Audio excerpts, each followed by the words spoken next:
We've seen people do horrific acts for decades. And yes, I think many cases they do it for notoriety. They have done it for notoriety. They love the fact that their name is discussed and they're the center of attention. I think that the advent of social media and this whole universe that everybody, is allowed to have their moment where they're infamous or internet famous for something. I think that it does drive a part of our psyche. I think it's more complicated than that. But I will say, listen, I love the internet. I think the internet is incredible. It's been one of the most liberating and incredible devices for the people of the world to be able to connect and get informed and be able to, have social interaction on the internet has been incredible for people who can't get out or for some reason is precluded from seeing their family. It's all wonderful. But with most wonderful things, there are also some dark times. Balance those rights with some aspect of safety concerns for our society. We have to do the same thing with the First Amendment. It is a concern, and it's all part of a very broad and complicated conversation that we should be having. But sadly, too often, and we saw it in this case as well, it immediately devolves down to the NRA is a terrorist organization and people shouldn't have guns. And then the reaction from those who want peaceful gun owners, of course, say, how dare you say that about me? And we end up, talking at each other and yelling at each other instead of really looking at the problem. Here is, here is James from Toms River, New Jersey, Democrats line. You're on. Go ahead, please. Good morning. Years Hi. ago, Dwight Eisenhower warned the country about the industrial military complex. That's a man of wisdom. And his VP, Richard Nixon, was running for president. And a reporter asked Eisenhower, what did he think of Richard Nixon? And Eisenhower replied, well, I always believed if you didn't have anything good to say about somebody, you say nothing at all. So the reporter asked Eisenhower again, well, what do you think of Richard Nixon? He said, I have nothing to say. And that's how I feel about the Republican Party. I have nothing to say, which means I despise the Republican Party. Now, what has the Republican Party ever done for the working poor or the middle class in this country? Nothing, absolutely nothing. They were against Social Security. They're against Medicare. They're against Medicaid. They're against food stamps. They're against the SNAP program to feed children. I mean, this party is unbelievable. They're despicable, every one of them. I wouldn't vote for a Republican for governor, councilman, mayor. I don't care. If it says Republican, I don't vote for him. Okay. That's James. Mr. O'Connor. Boy, for somebody who doesn't have anything to say about the Republican Party, he had quite a bit to say, didn't he? Listen, again, this is a part of the problem with how we talk about politics. I know James from Toms River, New Jersey, doesn't realize what he just did, but he has to understand that there are 50, 60, 70 million Americans that he was just talking about, that he was just describing, who not only take great offense to that, but he's antagonizing them, he's making them angry, and he makes them even more entrenched in their ideas. Oh, that's what you think of me? Okay, then I'm going to be, I'm going to double down on what I believe. I'll show you. I mean, we have had, other than two Democrats in the last 30 years, we've had nothing but Republican presidents, right? We had Reagan for 2 terms. We had Bush 1 for 1 term. We had Bush 2 for 2 terms. We now have Trump. I mean, clearly, Republican ideas and Republican leaders are relatively popular in this country. And when you've got somebody who then says, I despise this entire party because of this, and this, I don't see how we come together at some point and heal the issues here. And I know everyone likes to point at this president, Donald Trump, and say that in some way he's inflamed these divisions. But I'm sorry, I'm old enough. I was young, but I remember Ronald Reagan, and I remember people saying that he was a Klan sympathizer, that he was a racist, that he was a madman who was going to get us blown up because he hated the Soviet Union, that he was going to do a first strike on nuclear weapons, and we were going to have a nuclear holocaust because Reagan couldn't be trusted with the Pentagon.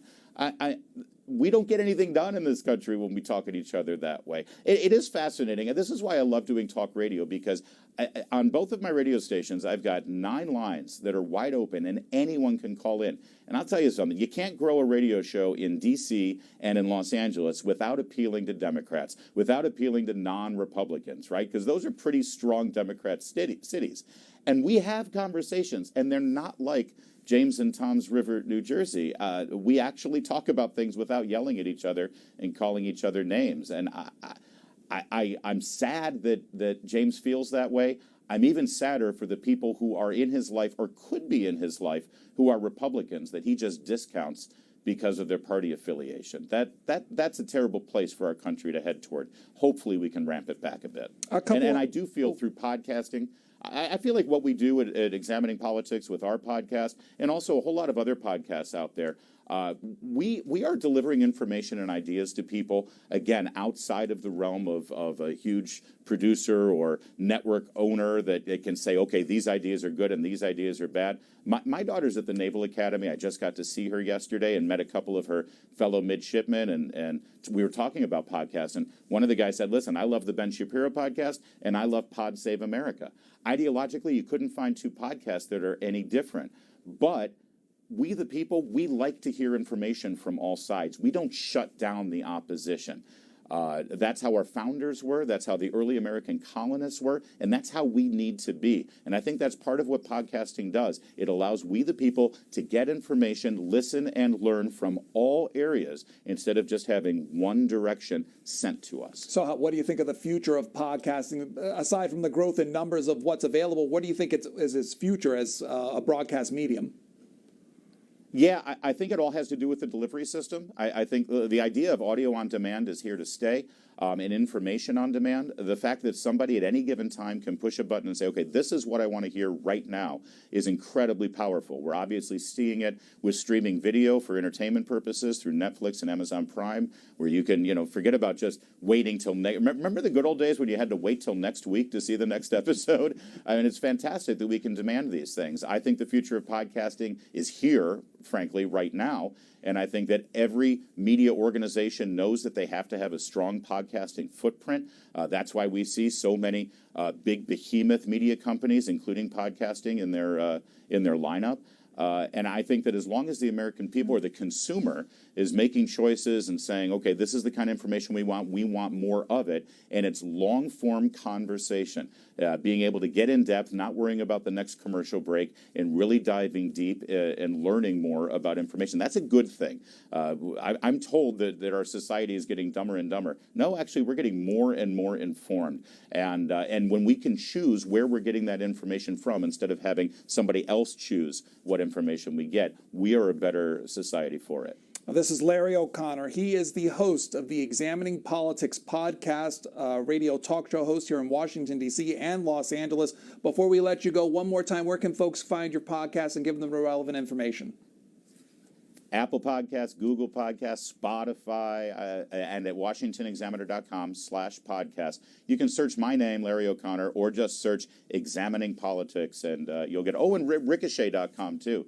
Forgive me, my friends at Ricochet, we're up there as well. So that's the key with podcasting. You get distributed wherever you can so that everybody can hear. And I really do love feedback, too. It's very important. As you've seen in this on this Washington Journal, I love hearing from people who disagree, no matter how obnoxious they are. Mr. O'Connor, thanks for your time today. Thanks, Pedro. I really appreciate it. Thank you to C-SPAN, too. Again, we'll be featuring podcasters all week long. Tomorrow, Rachel Quester, a producer from the New York Times, their podcast, The Weekly, their daily, Mark Leon Goldberg is the host and producer of the Global Dispatch podcast, taking a look at foreign affairs issues. Chris Steyerwalt with Fox News will join us later in the week, and Jennifer Briney, who looks at Congress, Welcome to Disclosure will also TV. join us as well. Again, tune in about this time and find out more information on these podcasts and the series at our website. We will be going live. We are live right now, but in a few minutes, in about 15 minutes, you'll be seeing President Donald Trump talking about the recent events in El Paso and Ohio.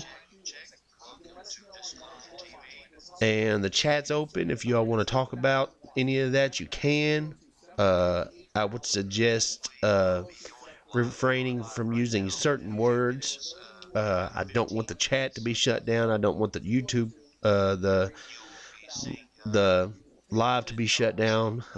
And that can trigger, certain words can trigger the feed to be shut down. So just watch what you say, and I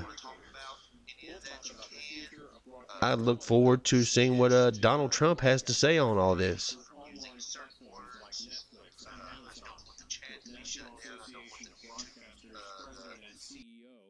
Jordan Smith. We're there still as the answer to what's happening to journalism. We're still doing the reporting. We're still investigating. We're still holding people accountable. And so I think the future for broadcasting is not just one that we will survive. We will thrive because the people need what we do, even though they sometimes take for granted that we're going to be there. But we occupy what I describe as an irreplaceable, indispensable niche in communications. Watch The Communicators tonight at 8 Eastern on C-SPAN 2. In 1979, a small network with an unusual name rolled out a big idea. Let viewers make up their own minds. C-SPAN opened the doors to Washington policymaking for all to see, bringing you unfiltered content from Congress and beyond. A lot has changed in 40 years, but today that big idea is more relevant than ever. On television and online, C-SPAN is your unfiltered view of government, so you can make up your own mind. Brought to you as a public service by your cable or satellite provider. Washington Journal continues. The flags at the White House at half-staff in remembrance of what happened in Dayton and El Paso. The president expected to speak in just less than 20 minutes from now. We'll take your calls up until that point. We'll show you what the president has to say, and then after it's done, we'll take calls on that too. 202-748-8001 for the Republicans, 202-748-8000 for Democrats. Independents, 202-748-8002. And for gun owners, 202-748-8003. How should Washington respond to the recent mass shootings? You can also put your thoughts on our Twitter feed at CSPAN-WJ. And if you go to our Facebook page, you can post there too at facebook.com/CSPAN. Democrats line will start from Herndon, Virginia. John, good morning. You're first up. Good morning, Peter. Thank you for taking my call. I think we're missing this whole point. I think that what we need to do here, as long as Mitch McConnell and Lindsey Graham is out there defending this kind of gun laws, we will not have a country. Because the reason is simple background check. When someone is sick, he should not have a gun. That's a very common sense. The problem is we cannot go after this president. He's the president. He's a part of the problem. But the laws are the one who protect the people. And if we don't have a good laws, who anyone that his gun kills innocent people, it doesn't matter if your child done something wrong. You be part of the problem. You should be prosecuted. If your kids grab a gun and kill innocent people out there, you're supposed to be prosecuted because this guns has a way to protect, we have a right to protect innocent people. We can't go to the Walmart. We can't go prayer places. We can't go to the park. Where are we going to go to our children, Peter? It's getting out of control. And as long as we don't have a laws, we will not have a country. Okay. Let's hear from Brad in London, Kentucky, independent line, a gun owner. Go ahead.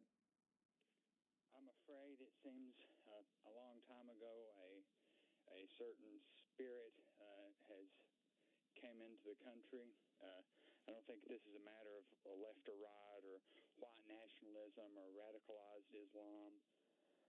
But a long time ago, a spirit of violence and hate has entered the country, and we've consented to it as a people by not having any argument against it and allowing it to continue with wars. and the U.S. is the largest supplier of weapons into the world, into the rest of the world by far and away. And not only that, but we have sacrificed the future of our children by limiting our debt and deficit to defense contractors. And I'm sorry for anybody who's lost anybody this weekend. I really am sorry, but I'm afraid that is so the wind that root the world. Okay. Alan's next from Michigan, Republican line, also a gun owner. Good morning. Yeah, good morning. Hey, I've done NRA numbers since I was 12 years old. I'm 59 now. I have many guns that are used for different purposes. I think they need to up the age of buying a gun to at least 25. Most of these young people that go on these shooting rampages, I mean, there's something wrong with them. They're mentally unstable. That needs to be found out. It's not the gun. It's the people. When I was young, this kind of thing never happened. Nobody ever thought about it. So, I mean, nowadays, it's a whole different thing, but that's no reason to take guns from rightful, law-abiding citizens. That's Alan in Michigan. The NRA put out a statement after the shooting saying our deepest sympathies are with the families and victims of these tragedies, as well as the entire communities of El Paso and Dayton. On behalf of our millions of members, we salute the courage of our first responders and others offering their services during this time. The NRA is committed to the safe and lawful use of firearms by those exercising their Second Amendment freedoms. We will not participate in the politicizing of these tragedies. But as always, we will work in good faith to pursue real solutions that protect us all from people who commit these horrific acts. Jerry is next on how should Washington respond to the recent mass shootings. Democrats line from Jacksonville, Florida. Jerry, go ahead. Good morning, Pedro. How are you? I'm well, thank you. Good morning. A couple of things quickly, Pedro. I think the reason that gentleman from New Jersey is frustrated is these things are passed in the Senate. Mitch McConnell won't even bring him up to vote. I think that's an abrogation of duty by Mitch McConnell to not even bring these votes up. It's his responsibility to let the members make their decisions. He should be able to make the decisions for the entire body. And secondly, I think these assault weapons should be banned. That's ridiculous. I don't have any problem with someone having a handgun to defend themselves, but you don't need a gun that could kill 20 people in 40 seconds. It's absolutely ridiculous in my mind. Thank you, Pedro. Senator Lindsey Graham sending out a couple of tweets on this topic saying El Paso shooting is sick and senseless. Time to do more than pray. Time to enact common sense legislation in Congress to empower states to deal with those who present a danger to themselves and others while respecting robust due process. May not have mattered here, but red flag laws have proven to be effective in states that have them. From Kentucky, we'll hear from Jay, Independent Line in Jenkins, Kentucky. Good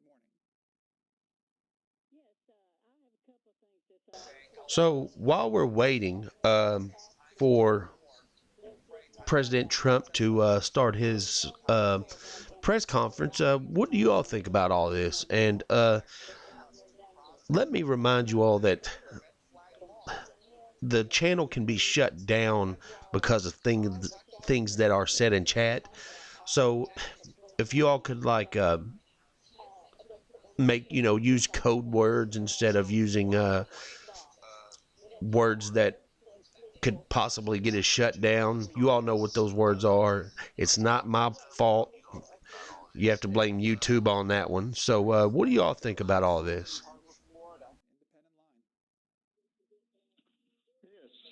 Thank you for taking my call.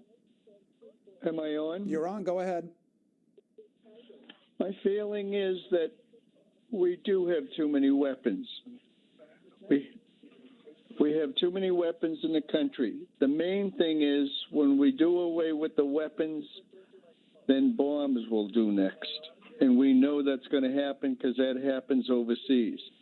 The other thing is, now that I'm in Florida and I'm from Massachusetts, you can't have a handgun to defend yourself. They'll put you through the ropes.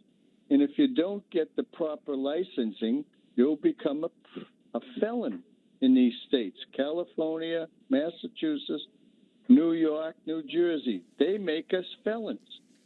But in order for anything to change, we're going to have to do away with the Second Amendment. And that's going to be hard. And that's something you advocate for, the doing away with the Second Amendment? Well, I don't advocate it, but I think it will happen because of the people that don't understand weapons and are afraid of them. How many of these kids demonstrating are going to join the service? They don't even know where the freedom came from. That's kind of stupid. Okay. I think they're a bunch. Let's go to James in Ellenwood, Georgia, Republican line.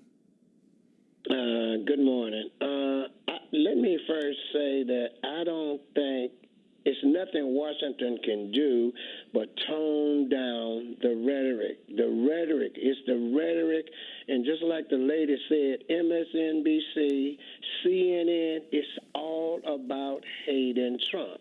I think it should be a law against any congressperson or the president to speak ill against a representative. And this is where the problem is. I go back to Maxine Waters. Maxine Waters' statement where she told her constituents to get up in Trump supporters' face. That is ridiculous. She should have been fined for something like that. And when people say stuff like that, it's going to cause President Trump to respond. And so if you don't stop it, that's what needs to happen. They need to put a fine on people that talk about other elected officials. Does the president's own rhetoric factor into this? Yes, the president's rhetoric, but the president don't do it unless the Democrats are doing it. Ever since Hillary lost, this is just ridiculous. That's ridiculous. Even I'm having a problem with my pastor. He can't preach a sermon without saying 45. And I mean, all of this is ridiculous. So what Washington needs to do is put a moratorium on any elected official speaking ill of another election official. Okay, that's James in Elwood, Georgia. Larry is in Phoenix, Arizona. Democrats line, a gun owner. Good morning. Thank you for taking my call. I own a few guns. I half of them don't work, I'm sure, but they're not for killing people. I'm glad that some of the people who called in this morning are pointing that there's some underlying problem in the country, and I think it's methamphetamine psychosis, and I think people should look more closely at that. The country is sick on meth, the young people especially, and it's the young people mostly who are doing this crazy stuff. Okay, that's Larry in Phoenix, Arizona. Again, just a few minutes scheduled at 10 o'clock for this morning for the president to address the nation from the diplomatic room of the White House on the shootings in Dayton and El Paso. A shot of the room as people are setting up for that event. We will take you live when it happens. Up until then, we'll take your calls. Bill in Newfield, New Jersey, independent line. Good morning. Good morning. I believe I'm 76 years old, and it's a different world from when I was a younger man. The country, realistically, is going to a point where there's no value put on life. When they came around with abortions, there are more human lives destroyed by abortion than there are by these shooters. And people are growing up now that have no respect for life. And if they don't get a different outlook on things, it's going to get worse. This is B in Henderson, Nevada, independent line. Hi. My concern is there has not been one word mentioned about the shootings in the inner city. If I'm correct, I think over the past Memorial holiday, there were 52 shootings in Chicago, 11 murders, if I'm correct. Why hasn't there been an outcry as far as that goes? Shouldn't all lives matter? I don't understand what's going on. And I pray, and I'm sorry for the shooting that just happened, but there has to be, all lives should matter. There has to be a balance. What's going on with that? Would somebody really explain that to me? From Eva in Daly City, California, Democrats line. Hi. Hi. I think first we have to control the guns who kill 20 people in 6 minutes. And most important, our leaders, especially our president, must watch his mouth when he talks, because what it comes out, it creates hate, and hate has results. We should check who's mentally sick. And if he knows You're right. This particular person in El Paso, there were no warning signs whatsoever, especially with the one in Ohio. Really, there hasn't been warning signs at all. Most of them have just been children. They've been high school children, and their motivation for doing this is childish.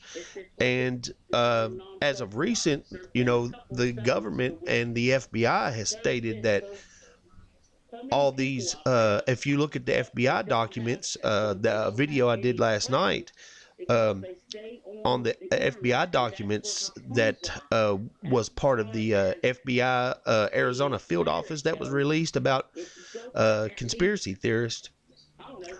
And Q, in the documents, it lists that Q or conspiracy theorists are white nationals, or they are terror, the T word. They are, and it listed examples of where Q was, or conspiracy theorists were part of these events, and all those particular events were actually all the events that they listed were things that happened in they were all mass casualty events. And that's horrible. That's horrible to think that the FBI is doing that and telling people that these people are connected to the Truther movement or the Q movement, or or any of that. And it's horrible. There are places in the world that have guns openly, and there is not a single mass shooting. I'm not a gun owner myself, and I don't believe in owning guns, but at the same time, No, I'm not part of the Q movement either. I don't even look up anything from the Q movement. In the FBI document, it says that T-Man is part of the Q movement, and that the deep state was made up by these conspiracy theorists. Well, if you remember, if you go back and listen and go back to when all this started with Q and Trump and T-Man, the New York Post actually had an op-ed. I think it was either the Washington Post or the New York Post. One of those two had an op-ed where a person in the White House, in the administration, in T-Man's administration, claimed he was part of the deep state, and he did. And those words were specifically said. You can listen to it on our C-SPAN radio app. This is Julie from Miami, Florida, Democrats Line. Good morning. Hello? Hi, you're on. Go ahead. Okay. Conspiracy theorists have nothing to do, and truthers have nothing to do with what went on in El Paso or Ohio or in Florida or in Colorado. And there's a pattern to all these. They're all little kids. They're kids in high school. Take a look at how the guy was dressed in El Paso. And I tried to make this point on Twitter the other day. The guy in the guy in El Paso had glasses, had protective glasses. He had noise canceling headphones. To me, what person with knowledge, with that type of knowledge of of weapons of that sort would walk into a place like that dressed that exact way? So to me, it shows that the only training he ever had was at a gun range, and it looks to me like as if he received his training he went to a gun range and then turned around and he thought that's how people, I'm sure that's how he thought people were taught to shoot weapons, and they always shot weapons that way. So I think that's why he wore what he wore into that store.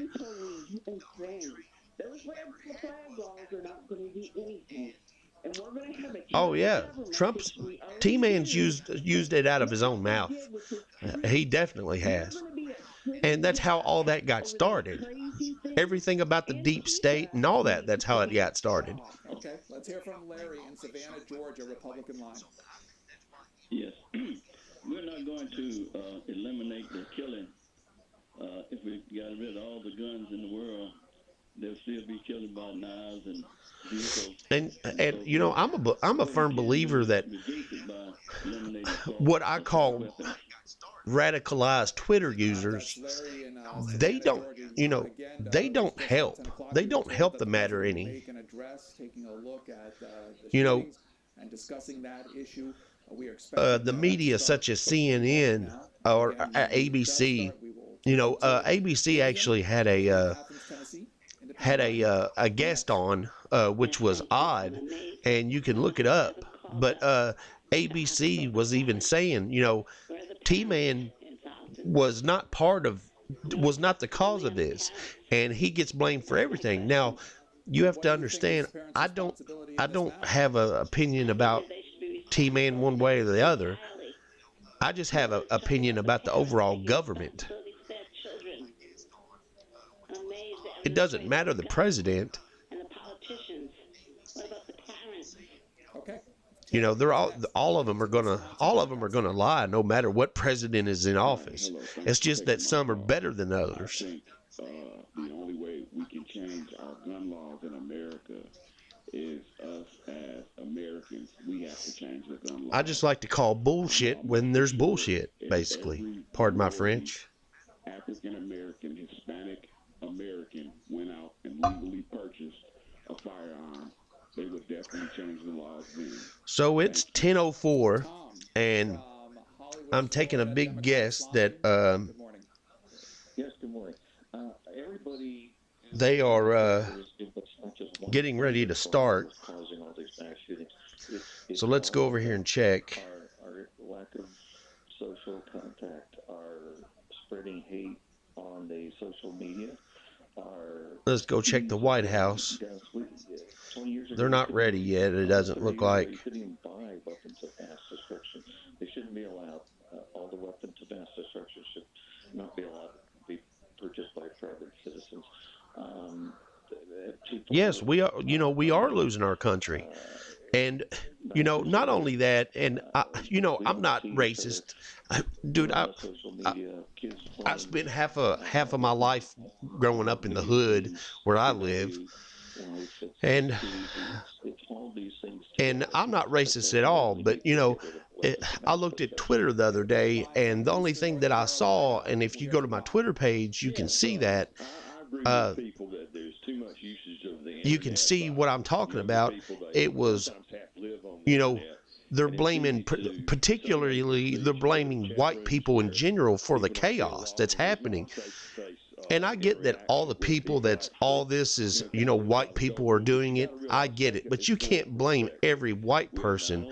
And you know, they got that plastered all over the news about, you know, white nationalists and white supremacy and all that. You know, that's a certain group of people. That's not a whole race of people who think that way. You know, and they were people of color, and so we have been in perpetual wars. We've had people try to make that point when everything went down on, especially on Twitter. Everybody was making the point. Oh, it wasn't a Muslim. It was a white person, and that's what they kept saying, and people were agreeing. Even their own white people were agreeing that you know, white people are dangerous, and they don't understand. Instead of saying that, you know, blaming a whole race for something that's going on for those particular events, they don't know what they're asking. By blaming a whole race like that, they're going to put white peoples in general in danger, and they should know better than that based on what happened. You know, what's happened over the last 100 years with African Americans. You know, their lives were put in danger because of the color of their skin, and the same thing's going to happen to another race of people. And it could be, you know, it happened to Indians, it happened to African Americans, it happened to Chinese, it happened to Middle Eastern Indians, you know. And if we don't stop, people are just going to end up hating another color, and because of events and something that has nothing to do with the color of your skin, but you know, it's the racist stuff that's causing all this stuff to happen. So here's Trump. He is walking up to the stadium or the podium. I grew up with firearms as a kid. So I think that sometimes you have a lot of people that don't have the same exposure or familiarity with the weapons to be able to make the effective decisions that we need to make. Okay. Leave it there. Dwayne in Wisconsin, Democrats line. Again, the president expected to come out any time, so go right ahead. Okay, I'm a gun owner, Democrat, was in the Army. We'll leave it there. We'll hear from the President of the United States. Good morning. My fellow Americans, this morning, our nation is overcome with shock, horror, and sorrow. This weekend, more than 80 people were killed or wounded in two evil attacks. One Saturday morning in El Paso, Texas, a wicked man went to a Walmart store where families were shopping with their loved ones. He shot and murdered 20 people and injured 26 others, including precious little children. Then, in the early hours of Sunday morning, Dayton, Ohio, another twisted monster opened fire on a crowded downtown street. He murdered 9 people, including his own sister, and injured 27 others. The First Lady and I join all Americans in praying and grieving for the victims, their families, and the survivors. We will stand by their side forever. We will never forget.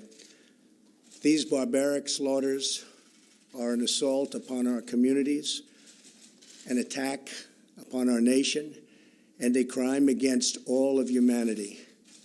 We are outraged and sickened by this monstrous evil, the cruelty, the hatred, the malice, the bloodshed, and the terror. Our hearts are shattered for every family whose parents, children, husbands, and wives were ripped from their arms and their lives.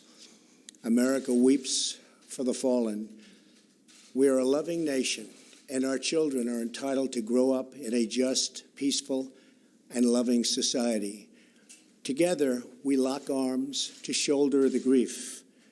We ask God in heaven to ease the anguish of those who suffer, and we vow to act with urgent resolve. I want to thank the many law enforcement personnel who responded to these atrocities with the extraordinary grace and courage of American heroes. I have spoken with Texas Governor Greg Abbott and Ohio Governor Mike DeWine, as well as Mayor DeMargo of El Paso, Texas, and Mayor Nan Whaley of Dayton, Ohio, to express our profound sadness and unfailing support. Today, we also send the condolences of our nation to President Obrador of Mexico and all the people of Mexico for the loss of their citizens in the El Paso shooting. Terrible, terrible thing. I have also been in close contact with Attorney General Barr and FBI Director Wray. Federal authorities are on the ground, and I have directed them to provide any and all assistance required, whatever is needed. The shooter in El Paso posted a manifesto online consumed by racist hate. In one voice, our nation must condemn racism, bigotry, and white supremacy. These sinister ideologies must be defeated. Hate has no place in America. Hatred warps the mind, ravages the heart, and devours the soul. We have asked the FBI to identify all further resources they need to investigate and disrupt hate crimes and domestic terrorism, whatever they need. We must recognize that the Internet has provided a dangerous avenue to radicalize disturbed minds and perform demented acts. We must shine light on the dark recesses of the Internet and stop mass murders before they start. The internet, likewise, is used for human trafficking, illegal drug distribution, and so many other heinous crimes. The perils of the internet and social media cannot be ignored, and they will not be ignored. In the 2 decades since Columbine, our nation has watched with rising horror and dread as one mass shooting has followed another, over and over again, decade after decade. We cannot allow ourselves to feel powerless. We can and will stop this evil contagion. In that task, we must honor the sacred memory of those we have lost by acting as one people. Open wounds cannot heal if we are divided. We must seek real bipartisan solutions. We have to do that in a bipartisan manner that will truly make America safer and better for all. First, we must do a better job of identifying and acting on early warning signs. I am directing the Department of Justice to work in partnership with local, state, and federal agencies, as well as social media companies, to develop tools that can detect mass shooters before they strike. As an example, the monster in the Parkland High School in Florida had many red flags against him, and yet nobody took decisive action. Nobody did anything. Why not? Second, we must stop the glorification of violence in our society. This includes the gruesome and grisly video games that are now commonplace. It is too easy today for troubled youth to surround themselves with a culture that celebrates violence. We must stop or substantially reduce this, and it has to begin immediately. Cultural change is hard, but each of us can choose to build a culture that celebrates the inherent worth and dignity of every human life. That's what we have to do. Third, we must reform our mental health laws to better identify mentally disturbed individuals who may commit acts of violence and make sure those people not only get treatment, but when necessary, involuntary confinement. Mental illness and hatred pulls the trigger, not the gun. Fourth, we must make sure that those judged to pose a grave risk to public safety do not have access to firearms, and that if they do, those firearms can be taken through rapid due process. That is why I have called for red flag laws, also known as extreme risk protection orders. Today, I'm also directing the Department of Justice to propose legislation ensuring that those who commit hate crimes and mass murders face the death penalty, and that this capital punishment be delivered quickly, decisively, and without years of needless delay. These are just a few of the areas of cooperation that we can pursue. I am open and ready to listen and discuss all ideas that will actually work and make a very big difference. Republicans and Democrats have proven that we can join together in a bipartisan fashion to address this plague. Last year, we enacted the Stop School Violence and Fix NICS Acts into law, providing grants to improve school safety and strengthening critical background checks for firearm purchases. At my direction, the Department of Justice banned bump stocks. Last year, we prosecuted a record number of firearms offenses. But there is so much more that we have to do. Now is the time to set destructive partisanship aside, so destructive, and find the courage to answer hatred with unity, devotion, and love. Our future is in our control. America will rise to the challenge. We will always have, and we always will, win. The choice is ours, and ours alone. It is not up to mentally ill monsters. It is up to us. If we are able to pass great legislation After all of these years, we will ensure that those who were attacked will not have died in vain. May God bless the memory of those who perished in Toledo. May God protect them. May God protect all of those from Texas to Ohio. May God bless the victims and their families. May God bless America. Thank you very much. Thank you.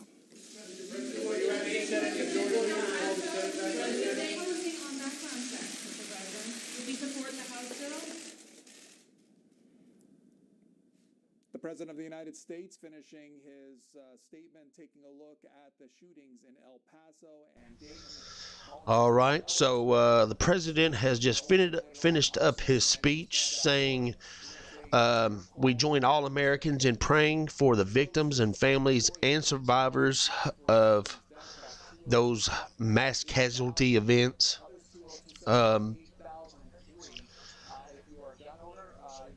It seems that now he is saying that the administration is going to take action to resolve the problem with these mass events in the United States. The United States does have, I don't know if that I don't know if that's true. So I'm not going to say that. I can't say that they have the largest M word of any country. I can't say that because of what goes on in the in the Middle East. I can't protest that to be true. So, and especially in Mexico, if you haven't heard, Mexico is thinking about pursuing litigation on the people who on the United States for the people, the Mexican nationals that were shot in El Paso. And I'm not sure why they're doing that, because all those people who were shot wanted to come to the United States and left Mexico in order to do that. So I don't know why Mexico would be suing the United States for that. That's just odd to me, because, now in the guy's manifesto, I didn't read all of it. I read portions of it. The guy seemed to, he seemed to be a Democrat for the most part.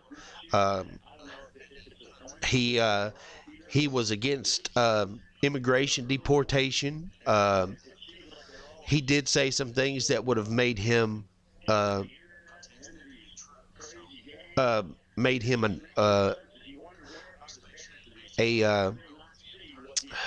don't know what you would call it, a neo N-word, a neo Z. So, he put things in there that had an opinion from both sides, but however, at the same time, people wanted to pick and choose. Now, I'm not taking up for the guy. The guy did wrong. What he did was a horrible act. But you can't pick and choose a side on this. You can't be Republican, and you can't be Democrat, and you can't be liberal. You have to look at it as what it is. Now, the motive behind it, that gets a little different. It's a little different about the motive. That's his opinion, and because that was his personal opinion, you can't blame somebody else on what opinion somebody has. Like they are, most of the left is blaming T-Man for all these events, and all because what he's saying is being twisted around. And actually, the Washington Examiner guy that was on there on C-SPAN earlier said that, and he was talking about this was before I went on, and he was talking about how these are the opinions of particular, certain individuals. These are private opinions of certain individuals, and you can't. And basically, the liberal left is looking for somebody to blame. And if you have any common sense, you know that T-Man did not go tell people to go out and, go out, buy a weapon and go into a store, or go buy a weapon and take care of a certain color or race. That didn't happen. And the reason, out of the 22 so victims that were in El Paso, 7 of them were Hispanic, and they're calling it a hate crime. Well, they're calling it a hate crime because of his manifesto, which has since been removed, and actually the whole channel, the whole website that it was on, Cloudflare has actually taken it down, which is the internet service company, or not the internet service company, but the cloud server that it's through. So 8chan has been taken down, and they have also been blamed for what's happened. And that's ridiculous to blame anybody, to try to blame anyone except for the person that did it.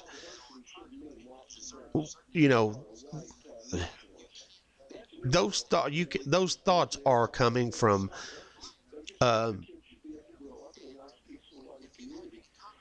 immature individuals, mostly people who don't take responsibility for them own selves, and their opinion reflects that. Trying to blame somebody else for that, trying to blame somebody else for their own mistakes. And that's an immature response to what's going on. I'm sitting here looking at Fox News, and Trump says we must condemn white supremacy. In my opinion, I don't think, if white supremacy is just a title for for what the Germans did, then don't add the race color in there. You don't need to, because it's going to reflect badly on a whole race. And that's not a good thing. And I'm not, and it technically it is, white supremacy crap. Technically it is, but you also have to understand that saying that a whole race is just crazy, and it's gonna end up causing more problems than anything. Trump said the internet is radicalizing disturbed minds, and it is. It definitely is. And the people, and 2 days before that FBI document came out, 2 days magically appeared 2 days prior to this happening, and where it's talked about the conspiracy theorists being the type of people who do this. And I debunked that whole thing. I debunked the whole document, and basically because the data they used was hearsay, and they tell you that. And that document was leaked, and it just so happens that document came out 2 days or 3 days prior to this happening. And that's a little odd to me. It's a little odd. Actually, it's more than odd. It's odd that they would blame conspiracy theorists, and most of your conspiracy theorists are white nationalists or white supremacy followers or anything like that. That's a load of crap. I've never met anybody or anybody on YouTube, for instance, out of all the conspiracy channels that's on YouTube, I've never met one that was singled out a certain race as being bad, ever, or said we must stop this other race from doing this, or we must stop immigration. I've never heard anybody say that.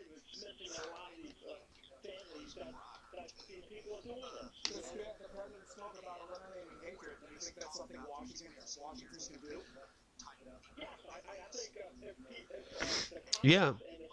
Yeah, you know, when I first saw it and first got wind of the document myself, you know, I thought about me being on the list. It's a possibility, but I think all that was an opinion piece.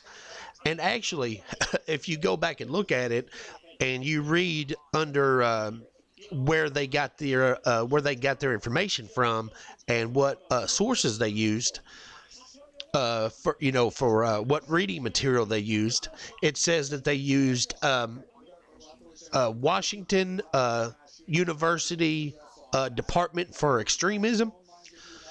Well, there's actually I put this on my Twitter yesterday. A person who works there was actually followed Patrick Crusius on his Twitter account. And that woman's name was J.J. McNabb, and she actually works for Washington University's Department of Extremism. And that's what she does, is she researches extremism. And that FBI document had that on there, and I was like, whoa, you know, I was like, how, you know, that's a hell of a coincidence, you know. And she's and then I found out that she had been following Patrick Crusius the whole time. And I think let me pull it up. I think I have you know, I think I have I think I have a picture of that, actually.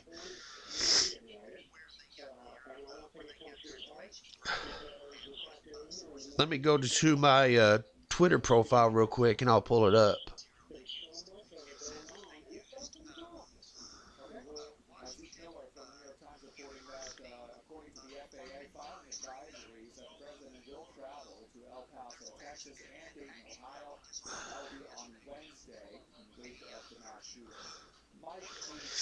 So if you look, I don't know if you could see that. So if you look closely,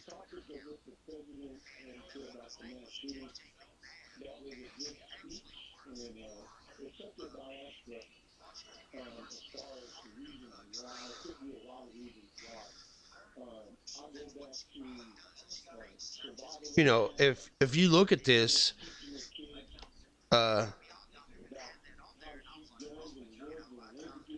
so here's Patrick Crusius, and as you could see right there, it says J.J. McNabb, fellow George Washington University's program on extremism and contributor to anti-government extremism at Forbes. And on the, if you see the document right there, if you look at the, I don't know if you could see the bottom of it, but if you go back and look at the document, it says George Washington University's program on extremism. So, you know, that's one hell of a coincidence now, isn't it? That they would use the same person. That document came out showing George Washington University's program of extremism, and then the same woman who contributed to that FBI document also following the El Paso shooter. You know, that's awful. That's pretty damn odd. You know, and that's her right there if you're looking at it. You know, and it was just odd. I've never seen any. I've never seen a coincidence like that before. That's a hell of a coincidence.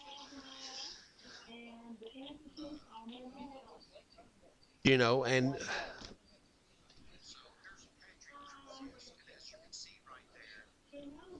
you know, I've never seen anything happen like, you know, quite like that before. And actually, people aren't talking about it, but also on the same day, there was a drive-by bang bang in Chicago, I think, where 7 people were. They had 7 casualties in a drive-by, and a total of, I think, maybe 40-something people had been casualties of gun violence in less than 24 hours. And nobody reported on that. Nobody reported on the gang violence for some odd reason.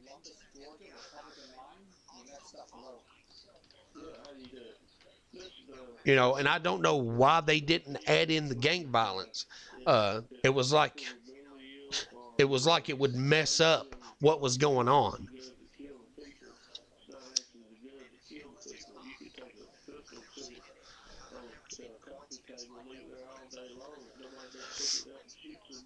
So, you know, the gang violence that was going on, the drive-by shooting that was happened the same day as both of the other ones, you know, on, I think, Saturday. So it happened Saturday. So the drive-by shooting happened then too.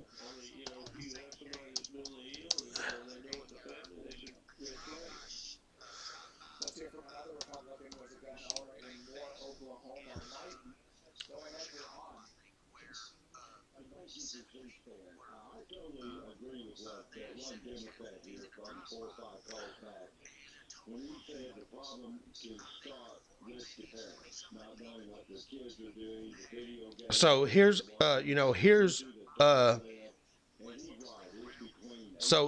here's the article about the 7 wounded in shooting near Douglas Park. It was also a drive-by shooting. I might as well say that. And that also happened. And actually, if you read, 17 people were shot in separate shootings in Chicago alone. And that was all in one day. And for some reason most people are ignoring that fact. That's not something you're seeing on the news. I lived in service from 1966 to 1970. Enough said about that where I was. You know, this is August 4th. And what happened on August 3rd. So this was Sunday morning, and at 1:20 a.m. Sunday morning, 1:20 a.m. So, you know, over the weekend, I don't know why they're ignoring that, but they're focusing on white nationalism, and for some reason they're not adding in what, you know, the other gang violence part. You know, somebody goes shooting up a playground, and you go shoot up a playground. That's also a mass shooting, is it not? And that's why I think all this is being, you know, all of it's being picked through. It's being cherry picked for a reason. It's being cherry picked for a reason.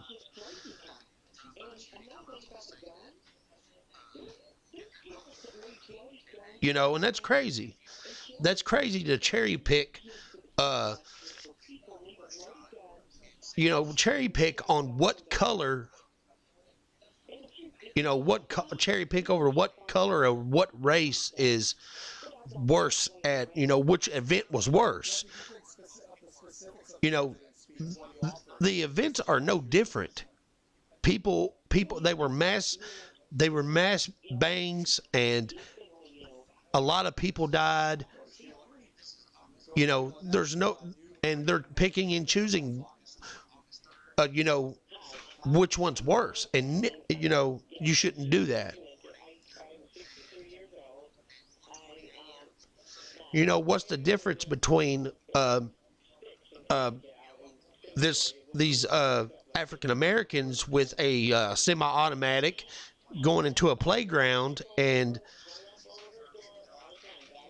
committing the same act as the same guy as that went into a Walmart or went into the club?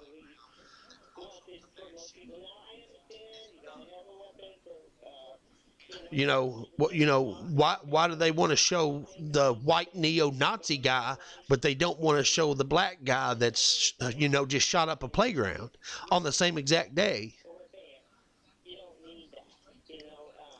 with the same type of weapon? You know, so what? You know, why would you cherry pick that?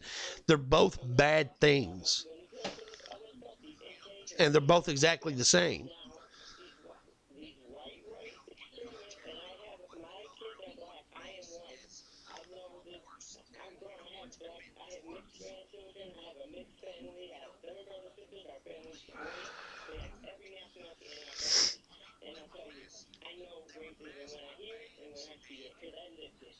So, you know, there's a lot more to, and that's why I say there's a lot more. That's why a lot of people believe that there's a lot more going on than what meets the eye.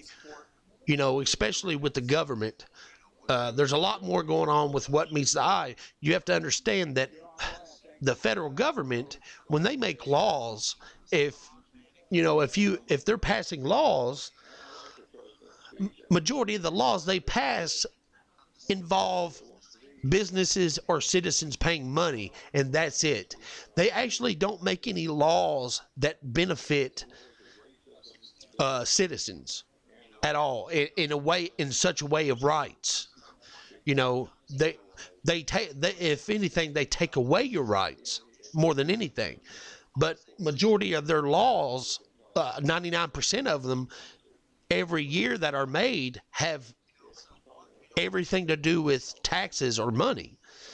But they actually don't have they don't do laws based on, you know, what rights we're getting or if we can have more rights or whatever. You know, they don't do that.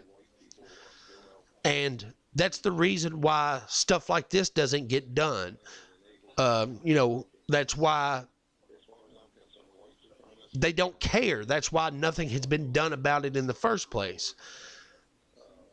When it comes to citizens and what they're going through, they don't care. The federal government's focus is not the care of citizens. The federal government's, what they do is deal with money, and that's what they do.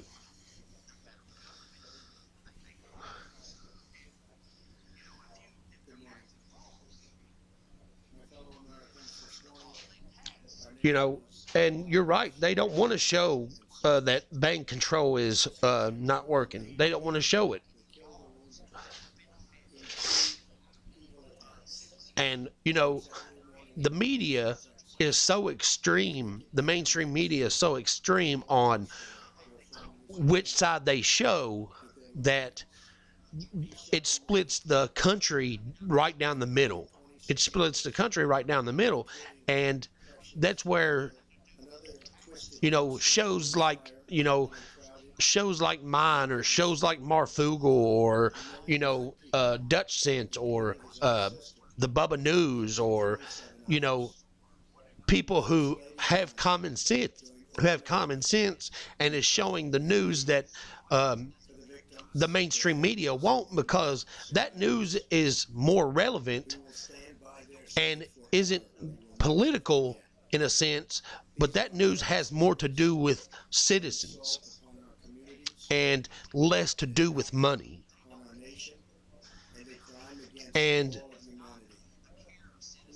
But when you do that and you try to warn citizens of things that are going on with their laws, the government don't like you telling people, hey, you know, the government's doing this to you. They don't want to tell you that. That's why most laws, if you go to if you go to the .gov websites and you try to look up legislation or House bills, the website will actually tell you, say you want House Bill 2127 or something, you got to look that up, and that bill was just put in. You have to wait, I think it's 90 days to 180 days before they'll actually have that bill up. And majority of the time when it comes to money related stuff, that's what they argue over. That's what they argue over. And both sides do, Democrats and Republicans do nothing more than argue over which side gets to steal the people's money. Which side is in control? Whoever's in control gets to steal the citizens' money, gets to steal the tax money. They get to steal all the money the government has, and that's why they argue so much.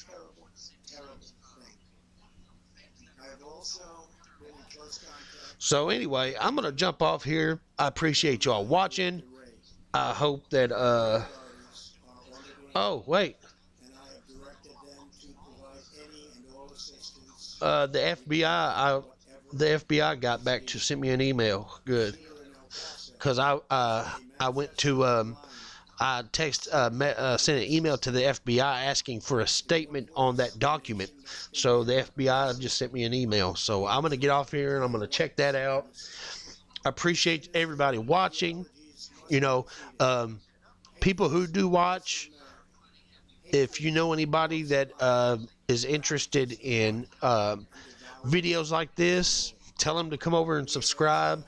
I try to put out a video a week, and I'm going to try to do more live shows. So like I said, I appreciate everybody watching, and I appreciate everybody commenting, and I hope you all have a good day. And this is Disclosure TV. We are out of here.